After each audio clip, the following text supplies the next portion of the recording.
Hello guys, आप सब कैसे हो। चलो आज क्लास स्टार्ट करते हैं सेंट्रल वेनस प्रेशर से। सेंट्रल वेनस प्रेशर है क्या, इसके अंदर देखेंगे। सबसे पहले तो एक कार्डियक मॉनिटर होगा, इलेक्ट्रिकल कार्डियोग्राम होगा, जिसके अंदर ईसीजी है वो रिप्रेजेंट होती रहती है, ईसीजी चलती रहती है। सेंट्रल वेनस प्रेशर एक्सेस होता है उसके अंदर, और उस मॉनिटर की वायर है वो कहीं ना कहीं एक ट्रांसड्यूसर से जुड़ी होती है, जो कि सेट किया जाता है लेवल ऑफ फेलेवाइटिक एक्सिस पर, जो एक्सिलरी लाइन पर होता है, जो प्रेशर ट्यूबिंग उससे कनेक्ट रहती है। और दूसरा सेंट्रल वेनस लाइन है वो कहीं ना कहीं अपने हार्ट के राइट एट्रियम तक का प्रेशर बताने का काम करती है। अभी देखते हैं ये लगता कहाँ है। वेन एंट्री होती है, पोर्टल वेन होता है, और एंड ऑफ कैथेटर होता है राइट एट्रियम के अंदर। जो राइट एट्रियम है वहाँ से वो प्रेशर मेजर करता है कि right side of the heart कितना प्रेशर है, पल्मोनरी आर्टरी में कितना प्रेशर जा रहा है। तो उसको एक्सेस करने के लिए ये एक सेंट्रल वेनस एक्सेस लगाया जाता है, इसका कैथेटर है और राइट एट्रियम तक अप्रोच करता है। ये ट्रांसड्यूसर है जो एक साइड के अंदर पोल होगा उसके ऊपर फिक्स किया जाएगा। ये साइड के अंदर जो सिरेंज है, ये सिरेंज से एक बार इसको फ्लश आउट करने का काम करते हैं। बीच बीच के अंदर जो इसके अंदर जो एज एनएस इसको पुट किया जाता है ताकि प्रेशर को मॉनिटर किया जा सके। जो अपना मॉनिटर होगा उसके ऊपर प्रेशर को मॉनिटर करने के लिए एक तरह से सिरेंज से इसको पुश किया जाता है। ठीक है, इसके अंदर जो फ्लूइड है उसको पुश किया जाता है ताकि इसका प्रेशर को मॉनिटर किया जा सके। इसके बाद में ये है क्या, प्रेशर ट्रांसड्यूसर है जिसका यूज़ किया जाता है। उसके बाद में जो अपना मैनोमीटर होता है जो इसको बताएगा कि कितना जो H2 लेवल है वो कितना है। H2O लेवल को बताता है। इसके अंदर 15 के समथिंग नॉर्मल वैल्यू आती है। और जो साइड के अंदर जो बैग रखा हुआ है वाइट वाला, ये बैग क्या करता है, जो एनएस के इसको एनएस के ऊपर इसको पैक किया जाता है, एनएस के ऊपर लगाया जाता है। एनएस के ऊपर लगाने के बाद में नीचे जो बैलून है, नीचे जो ये पंप है, इसे पंप से एक बार इसको प्रेस किया जाता है। जो प्रेशर जनरेट होता है, जो एनएस है वो थ्रू द ट्यूबिंग प्रेशर एक जनरेट करेगा। और वो प्रेशर जनरेट करने के बाद में वो जो अपना आर्टरी है, उस आर्टरी के अंदर ये फॉलोअप होता है। और क्योंकि आर्टरी का प्रेशर बहुत ज़्यादा होता है, इसलिए एनएस को ऊपर से पुश किया जाता है। और इसके लिए एक स्क्वीजिंग बैग का यूज़ किया जाता है, और एक बीपी कफ की तरह ये प्रेस करता है। उसके बाद मैनोमीटर होता है, लोड मैनोमीटर होता है, इसको ट्यूबिंग से कनेक्ट करके कहीं ना कहीं ट्रांसड्यूसर के ऊपर इसको फिक्स किया जाता है। उसके बाद में एक्सेस को फिक्स कर दिया जाता है फेलेवाइटिस एक्सेस लेवल के ऊपर, जो अपना जो एक्सिलरी लाइन है उसके ऊपर इसको फिक्स किया जाता है। ये एक्सिलरी लाइन है, जो एक्जिला है इसके पास की एक्जिला लाइन के सामने फेलेवाइटिस एक्सेस पॉइंट के ऊपर इसको फिक्स किया जाता है। और यूनिट के अकॉर्डिंग देखते हैं ये है क्या। ठीक है, तो इसके अंदर देखिए स्टार्टिंग अंदर सेंट्रल वेनस प्रेशर हेडिंग है। सेंट्रल वेनस प्रेशर की जो 21 नंबर यूनिट है उसको देखते हैं फर्स्ट पेज को। Central venous pressure is measure of the pressure with in the right atrium of the heart. जैसा कि मैंने बोला था, राइट एट्रियम के प्रेशर को मैंने एक्सेस करने का काम करता है। सीवीपी है वो मेजर करती है मैनोमीटर को अटैच करके, यानी सीवीपी हमेशा मेजर करने का जो एक इंस्ट्रूमेंट है मैनोमीटर, जिससे हम देखते हैं कि कितना प्रेशर जनरेट हो रहा है आईवी फ्लूइड लाइन के अंदर। और term of fluid pressure of column of the manometer, her column बना होता है, पर्टिकुलर कॉलम के अंदर इसका प्रेशर को मेजर किया जाता है। इक्विपमेंट क्या क्या है, वेनस प्रेशर ट्रे होगी, कट डाउन ट्रे होगी, और उसके अलावा इन्फ्यूज़न सॉल्यूशन होगा, हेपेरिन होगा। हेपेरिन क्या करते हैं, एंटीकोगुलेंट होता है, जो एक तरह से जो प्रेशर राइज हो रहा है, कहीं ना कहीं फ्लूइड फ्लश हो रहा है, वहाँ पे कोगुलेशन ना हो। आर्म बोल्ड होता है, आर्म को जिस लेवल पे रखा जाता है उसको आर्म बोल्ड बोला जाता है। स्ट्राइल ड्रेसिंग या गाउन मास्क और carpenter level establish 0 point. Carpenter level establish 0 point का मतलब होता है जो अपने मिड एक्सिलरी लाइन होती है उसके ऊपर 0 पॉइंट को मेजर किया जाता है। उसके अलावा कट डाउन ट्रे एक ऐसी ट्रे है जिसके अंदर कहीं ना कहीं जो अपना बोर्ड है और जो एक्सिस लेवल 0 है और जो अपना ट्यूबिंग है उस चीज़ों को कट डाउन करके, यानी कहीं ना कहीं उस लेवल तक रखने के लिए ये ट्रे को काम में लिया जाता है। और वेनस प्रेशर ट्रे वो होती है जो इसके अंदर प्रेशर इंस्ट्रूमेंट को रखा जाता है ताकि प्रेशर मेजर करने में मैनोमीटर जैसी चीज़ों को रखा जाता है। उसके बाद में सीवी इसके अंदर जो अपना सेंट्रल वेनस प्रेशर मॉनिटरिंग है वो रेफर करती है मेजरमेंट राइट एट्रियम प्रेशर को मेजर करने का काम करती है। जो great vein with in the throat great with in throat the cardiac function assess through the evaluating of CVP. जो सेंट्रल वेनस प्रेशर है वो कहीं ना कहीं कार्डियक फंक्शन को मेजर करने का काम करती है। और उसके बाद में रिक्वायर होती है threading of catheter into the large when of subclavian jugular of femoral. 3 तरह की वेन के अंदर इसको पुट किया जाता है। फर्स्ट सबक्लेवियन, जुगुलर, उसके अलावा फीमोरल। जुगुलर होती है अपने through the side way of neck होती है कॉलर बोन के पास में। सबक्लेवियन जो अरोटा से एक राइट सबक्लेवियन लेफ्ट सबक्लेवियन के अंदर डिस्ट्रीब्यूटर, सबक्लेवियन से आगे जुगुलर वेन आती है। उसके अंदर फीमोरल होती है, वो लेग के अंदर होती है। फीमोरल आर्टरी, फीमोरल लेग के पास में फीमोरल आर्टरी है तो वहाँ से इंसर्ट कर सकते हैं। और ये position in the right atrium की पोजीशन को देखते हैं। Upper portion of subclavian vena cava से लेके ऊपर की जो सब वेना केवा है, सुपीरियर वेना केवा है, वहाँ से इसको इंसर्ट किया जा सकता है। इन्फीरियर वेना केवा से भी इंसर्ट किया जा सकता है। फीमोरल के थ्रू अप्रोच करने का काम करेंगे। चलो इसके बाद में देखते हैं पर्पज क्या क्या है इसका। पर्पज इसके अंदर सबसे बड़ा पर्पज ये है कि गाइडेड द फ्लूइड रिप्लेसमेंट। इसको एक तरह से गाइडेड किया जाता है फ्लूइड रिप्लेसमेंट के तौर पे। उसके अंदर मॉनिटर किया जाता है प्रेशर को राइट एट्रियम के अंदर सेंटर वेनस के थ्रू। ठीक है, उसके बाद में नेक्स्ट पेज के ऊपर चलते हैं।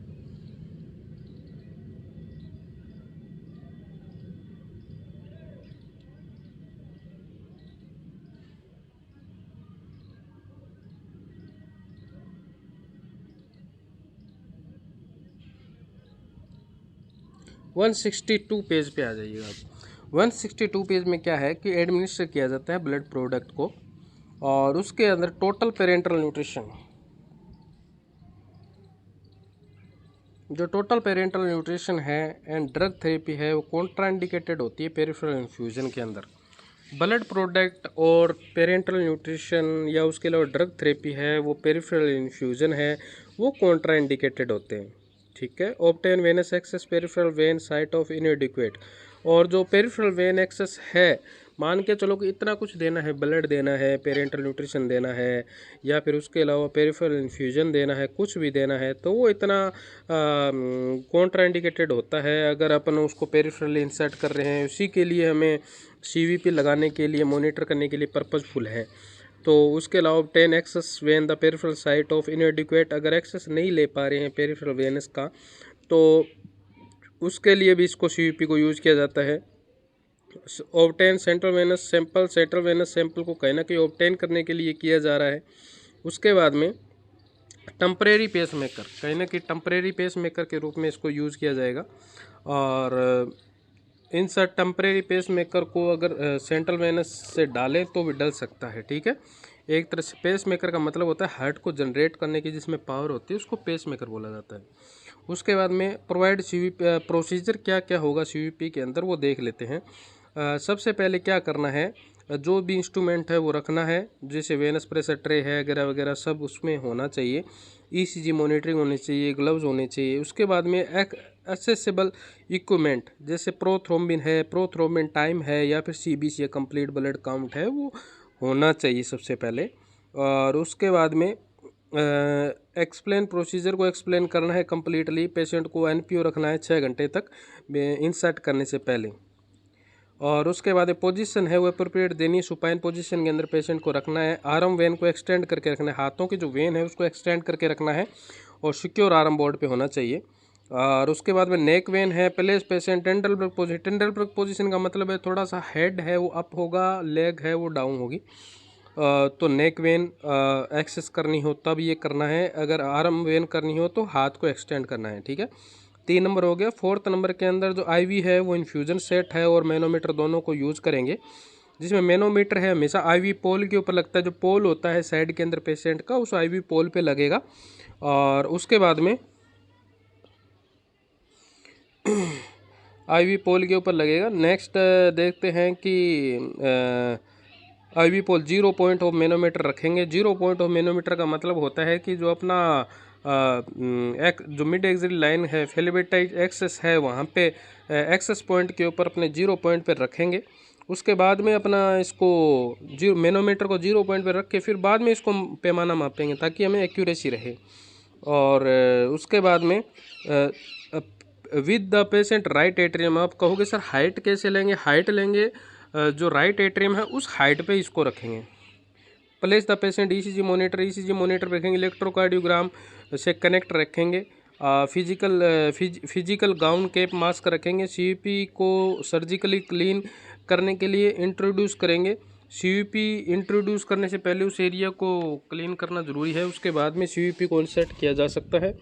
और उसके बाद में पेशेंट को मोशनलेस रखना है। पेशेंट को मोशनलेस रखना है ताकि एक्टिविटी ज़्यादा ना हो। पेशेंट को बोलना है कि स्टेटली लेटा रहे, ठीक है। उसके बाद में मोनिटर डिसरिदमिया, किसी तरह का अगर डिसरिदमिया हो रहा है तो पेशेंट, अगर मान के चलिए कि कहीं ना कहीं पेशेंट ब्रेडिकार्डिया या फिर हाइपरटेंशन में हो रहा है, कहीं ना कहीं रिदम में चेंजेस आ रहे हैं, तो वो भी मॉनिटर करना है। क्योंकि ये आगे चल के ग्रेट वेन या राइट एट्रियम तक अप्रोच करेगा। IV ट्यूबिंग और हेपेरिन फ्लश भी इसके अंदर यूज़ किया जाता है। IV ट्यूबिंग का मतलब होता है कि जो बोतल से जो ट्यूब कनेक्ट होगी इसका IV ट्यूब होगी, और फ्लश के अंदर हेपेरिन का इसके अंदर यूज़ होगा जो एंटीकोगुलेंट के रूप में इसमें यूज़ लिया जाता है।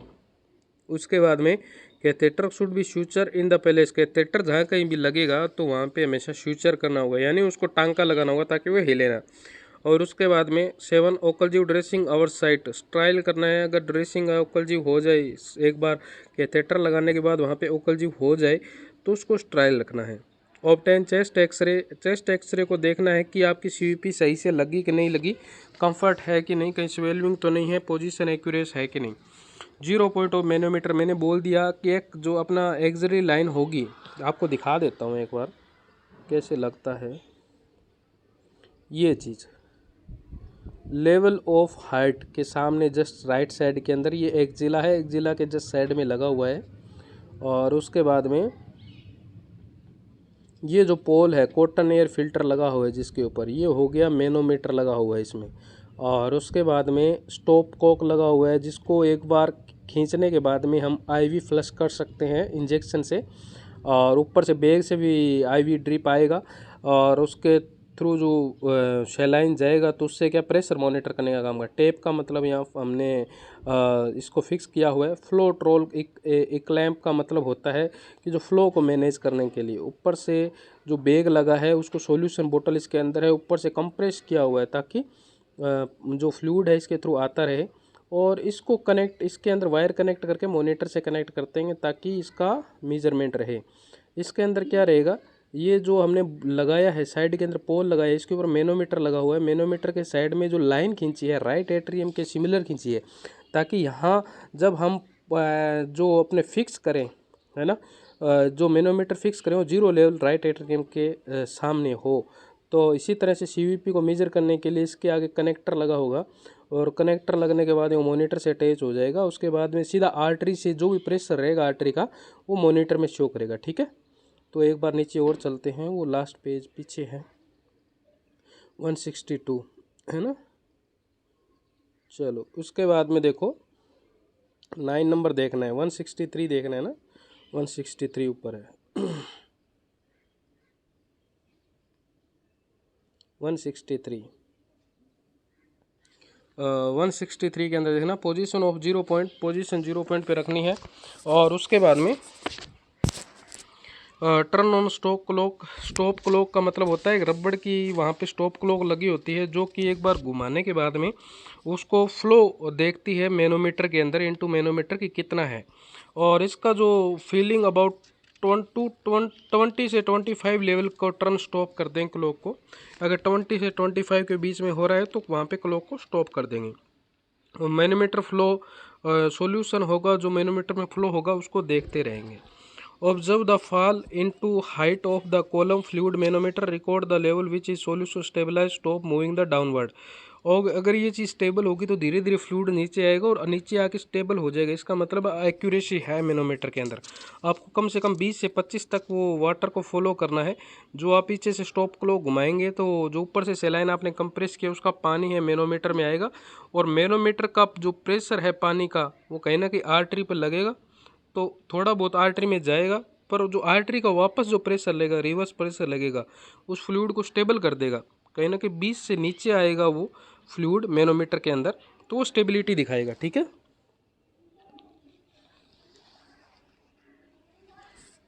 तो उसके बाद में देखते हैं CVP कैथेटर में भी connect to transducer electrical monitor with the digital calibrated CVP wave readout. Readout का मतलब होता है कि जो कैथेटर CVP जो कैथेटर लगाया है हमने, जो हमने कहीं ना कहीं सब क्लेवियन लाइन से कैथेटर को कनेक्ट करके उस ट्यूबिंग को, या फिर हमने सब क्लेवियन में लगाया है और कहीं ना कहीं फीमोरल में लगाया, तो उसकी ट्यूबिंग है वो फेलिबाइटिस एक्सिस साइड के अंदर आएगी पोल के ऊपर, और वो मिड लाइन एक्सिलरी लाइन के सिमिलर आके राइट एट्रियम के लेवल पे वो मैनोमीटर को फिक्स करेंगे। ठीक है, तो वो कनेक्ट होगा, तो वो डायरेक्ट कनेक्ट होगा किससे? ट्रांसड्यूसर से। ट्रांसड्यूसर से सीधा कनेक्शन होगा किसका? इलेक्ट्रिकल मॉनिटर का, जो दीवार पे लगा हुआ है, जो BP पल्स SpO2 लेवल बताएगा, उससे कनेक्ट कर देंगे। वो डिजिटल होता है। उसके अलावा कैलिब्रेटेड वेव रीड आउट, यानी कहीं ना कहीं CVP का प्रेशर है वो मॉनिटर करने का काम करेगा। और assess the patient clinical condition, patient की क्लिनिकल कंडीशन को देखते रहना है। हाँ, CVP की रेंज होती है 13 नंबर पे CVP की रेंज होती है वो 5 से 12 सेंटीमीटर पर S2 होती है। इसको हमने 20 पे करके छोड़ा, वो कहीं ना कहीं 12 पे आके स्टेबल हो जाएगा, तो इसको नोट डाउन कर लेना। उसके बाद में 2 से 6 mm 6 repeated serial reading correction in patient clinical status. इसके अंदर 2 से 6 mm का जो हो सकता है रिपीटेड एक सीरियल रीडिंग आती है, 2 से 6 mm का चेंजेस देखने को मिल सकता है। 2 से 6 mm का रीडिंग आउट करेक्शन कर सकते हैं। इसके अंदर क्लिनिकल स्टेटस है वो 2 से 6 mm के बीच में जो प्रेशर लगेगा S2 5 से 12 सेंटीमीटर रहेगा, पर इसका प्रेशर माना जाता है वो 2 से 6 हो सकता है, और 6 को रिपीटेड सीरियल रीडिंग के अंदर करेक्शन कर सकते हैं। ये इसका प्रेशर है, पर मैनोमीटर में 5 से 12 सेंटीमीटर दिखाएगा। असेस पेशेंट क्लिनिकल कंडीशन को देखते रहना है, मेजरमेंट करते रहना है। डिटेक्ट जो अपना गाइड करेगा हार्ट के जो हैंडल है, फ्लूइड लोड है, उसको हाइपोवोलेमिया और हाइपरवोलेमिया। कहीं ना कहीं जो अपने मैनोमीटर लगाने का पर्पज़ ये है कि पेशेंट का लेवल अगर 5 से नीचे आ रहा है, जो अपना मैनोमीटर लेवल है वो 5 से नीचे आ रहा है, तो उसका मतलब पेशेंट हाइपोवोलेमिया में जा रहा है। अगर 12 से ज़्यादा अगर उस मैनोमीटर का पैमाना जा रहा है तो कहीं ना कहीं पेशेंट हाइपरवोलेमिया में जा रहा है।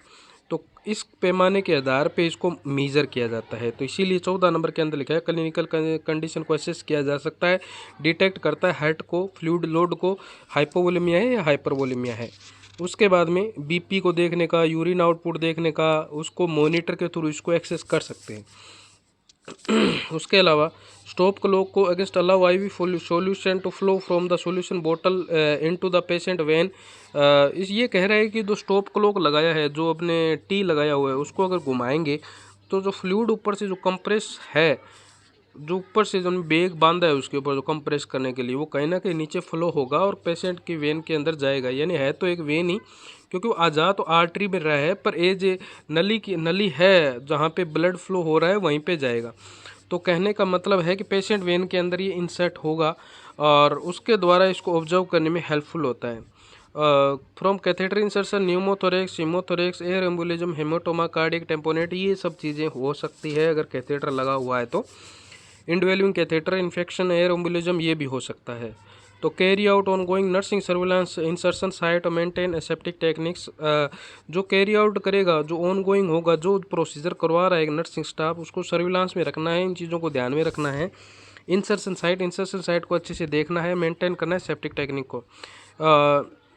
ये कह रहा है कि इंस्पेक्ट करना है एंट्री साइट। ये कह रहा है कि जहाँ पे ट्यूबिंग लगी है उसको एंट्री साइट करनी है, दिन में 2 बार इस साइन ऑफ इन्फेक्शन, किसी तरह का इन्फेक्शन है कि नहीं, उसको मेज़र करना है। नीचे चलते हैं, नीचे है ये सब चीज़ें यहाँ दी हुई है। ठीक है, तो हम 15 नंबर है उसका जो लास्ट वाला डी है वो पढ़ रहे हैं। Inspect entry site twice of diary sign of infection, किसी तरह का साइन ऑफ इन्फेक्शन है तो उसको मेजर करते रहना है साथ के अंदर, ठीक है। उसके बाद में आते हैं 164।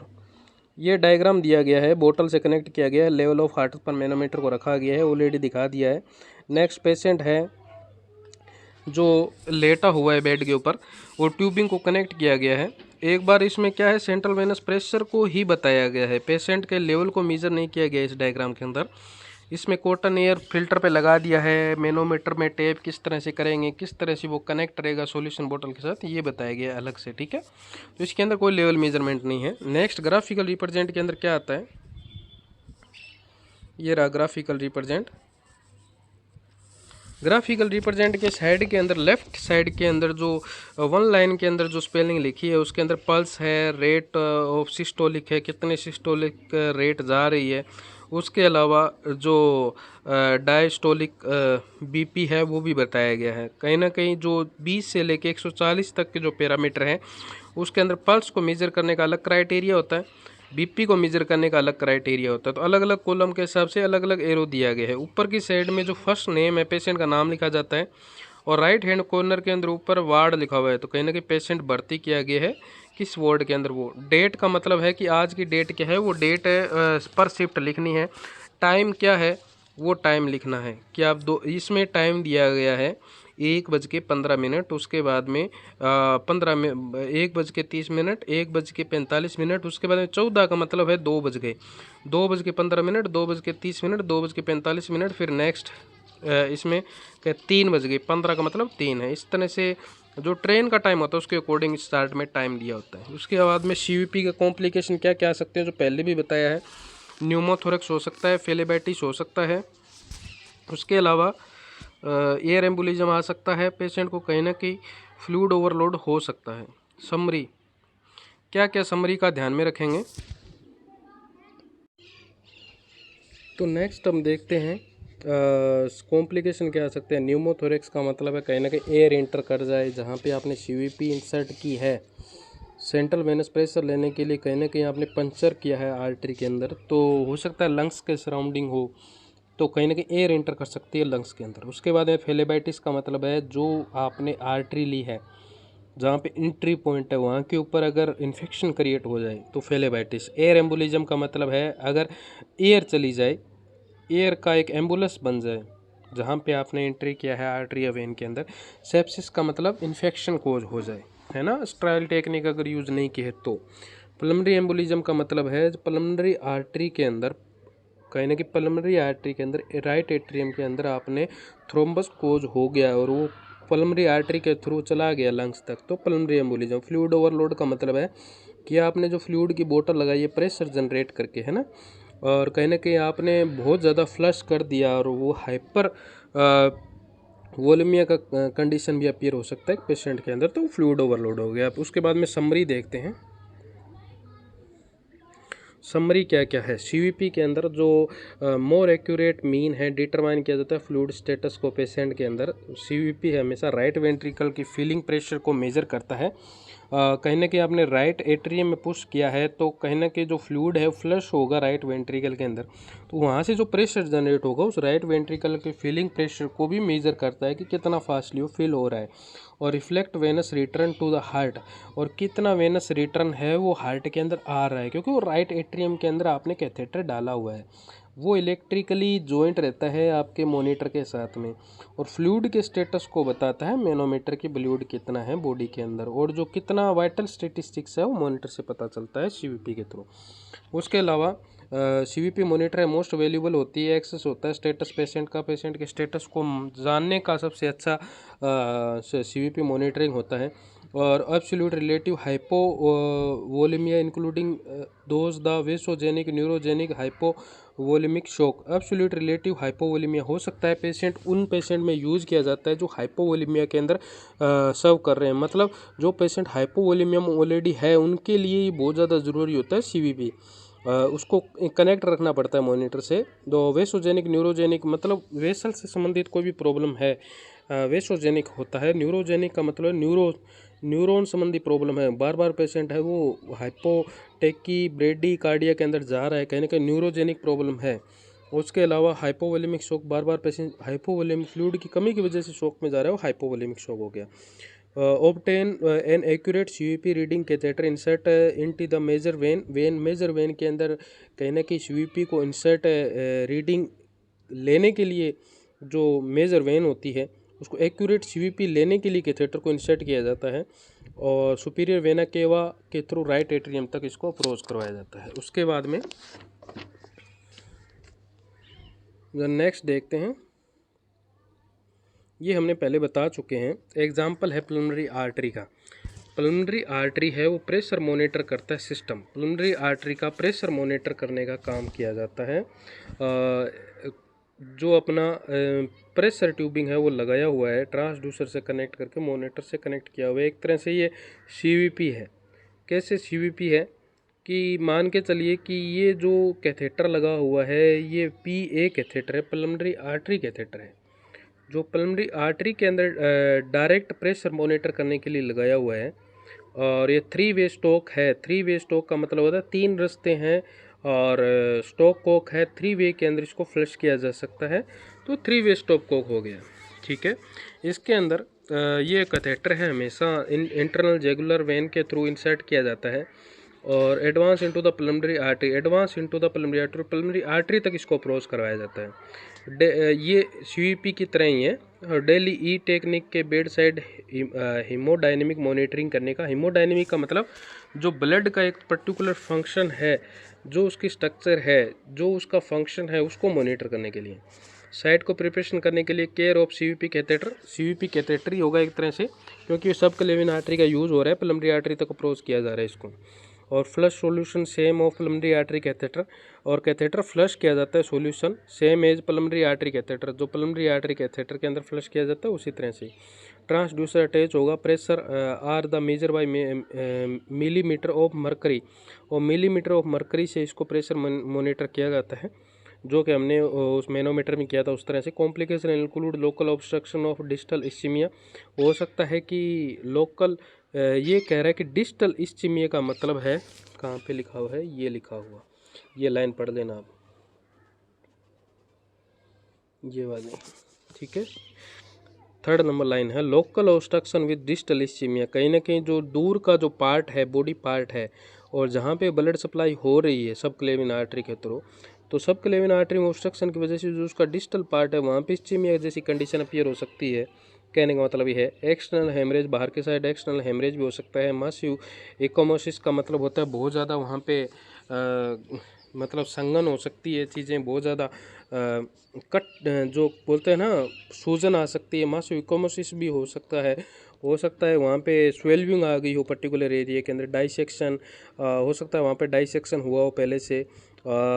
एयर एम्बोलिज्म भी इंसर्ट कर सकता है। ब्लड लॉस, पेन, आर्ट्रियोस्पाज्म भी हो सकता है। कॉम्प्लिकेशन होते हैं लोकल ऑब्स्ट्रक्शन ऑफ डिस्टल, यानी जहाँ पे लोकल ऑब्स्ट्रक्शन हो गया, एक पर्टिकुलर फ्लो हो रहा है एक पर्टिकुलर पार्ट के अंदर, वो होने के बाद क्या क्या प्रॉब्लम आ सकती है, ये लिखा हुआ है। 3 वे स्टॉप को कैथेटर इंटरवेनस लाइन के अंदर लगाया हुआ बता दिया, जो मैनोमीटर के अंदर वाटर फ्लो करने का काम करता है। इंटरवेनस सॉल्यूशन है, ड्रिप स्लोली चलती रहेगी, इंटरवेनस लगाया हुआ है।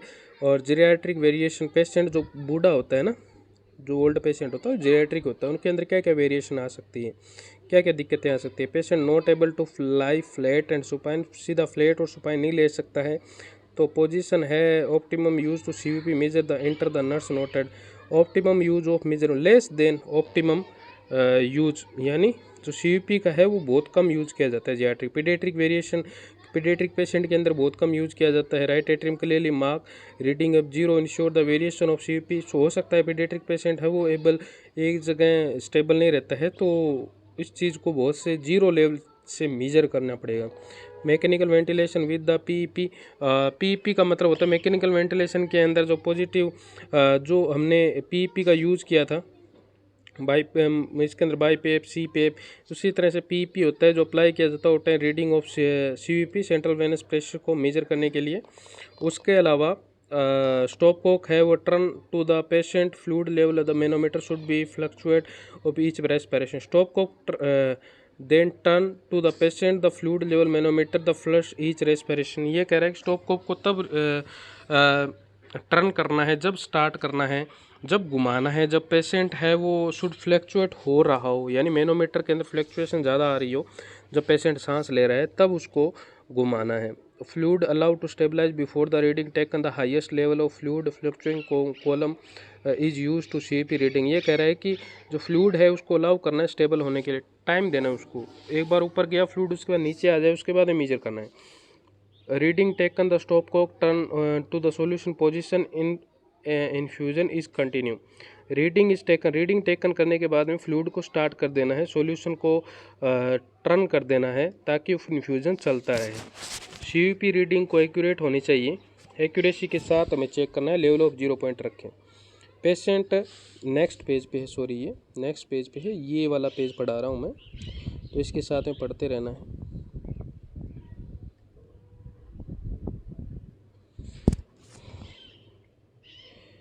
पेशेंट कांट भी फ्लैट 0 पॉइंट पे नहीं ले सकता है, तो मैनोमीटर को एडजस्ट करना है अकॉर्डिंग पेशेंट ने, ठीक है।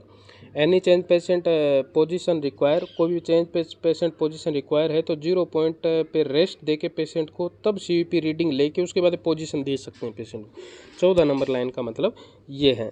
Normal value of CVP worry with the use the different equipment the range 5 to 15 water acceptable. ये कह रहे हैं नॉर्मल रेंज पता होनी चाहिए, 5 से 15 है तो 5 से 15 के बीच में तो कोई भी इंस्ट्रूमेंट दूसरा यूज़ करेंगे तो फ्लक्चुएशन हो सकता है। सेंट्रल वेनस कैथेटर आल्सो भी use obtain the blood sample. Central vein access है उसमें काफ़ी सारे उसके मतलब साइट होते हैं जहाँ से ब्लड सैंपल लिया जा सकता है, ठीक है। सेंट्रल वेनस कैथेटर से सैंपल लिया जाता है। Central Venus insertion site clean the minimum, ये कह रहे हैं कि जो इंसर्शन साइट है उसको क्लीन रखना है, सिक्योर रखना है, आईवी फ्लो को मेंटेन करके भी रखना है। मैनोमीटर को 0 पॉइंट पे रखना है ताकि जो मिड राइट एट्रियम है उसको सीवीपी रीडिंग है वो 7 centimetre of water, 7 centimetre normal आपको पता है 7 सेंटीमीटर ऑफ वाटर आ सकता है। ये हुआ अपना सीवीपी कंप्लीट, और आप इसको पढ़ेंगे साथ में जैसे बताया है मैंने, और सेंट्रल वेनस प्रेशर को पढ़ेंगे। इसके बाद में नेक्स्ट देखते हैं कौन सी यूनिट है, उसके बाद में आपको पढ़ाते हैं, ठीक है। तो साथ साथ में प्रिपरेशन करते रहिएगा, पढ़ते रहिएगा, क्योंकि सिलेबस कवर हो रहा है साथ साथ में, और सारे स्टूडेंट्स का डाउट क्लियर हो गया। अगर किसी को डाउट है तो उसको अंडरलाइन करके रखें ताकि अपनी जो ऑफलाइन क्लासेस स्टार्ट हो तब आप उससे पूछ सकें, ठीक है। तो नेक्स्ट टॉपिक में मिलते हैं, थैंक यू।